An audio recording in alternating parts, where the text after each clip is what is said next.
Well, there's going to be no place like Grand Rapids this weekend. Fans from all over the world will be taking part in the annual Judy Garland Festival, which starts today.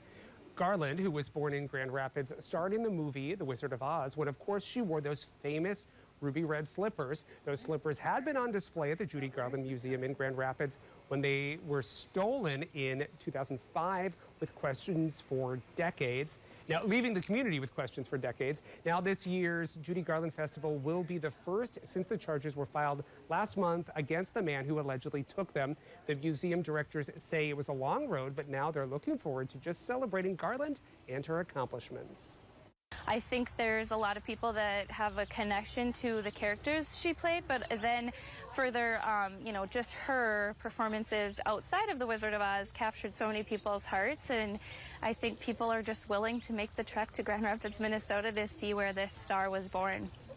The Judy Garland Museum is hosting all kinds of events this weekend, including tours, quote, Judy Jeopardy, which I would love to play, and an open mic, and a whole lot more. And Saturday is actually Judy Garland's birthday. We have a link to the full schedule and tickets information on our website, northernnewsnow.com.